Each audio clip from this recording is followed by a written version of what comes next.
Aleykümselam.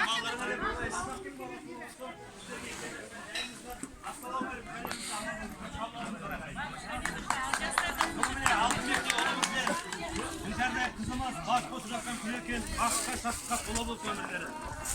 Eline buna şaraplarımız altında olsun size arkadaşlar. Yine gelsin kümüs olsun, bosagası kola olsun. Bu söylesin şu kovanın gelene bana olsun. Koy olasın tabii. Niye? İki baş kırmızı sivincandır, köy cümle değildi. Ağın baytın, жалın baytın başkaға, tağdırların bir-birine kıyıldı деп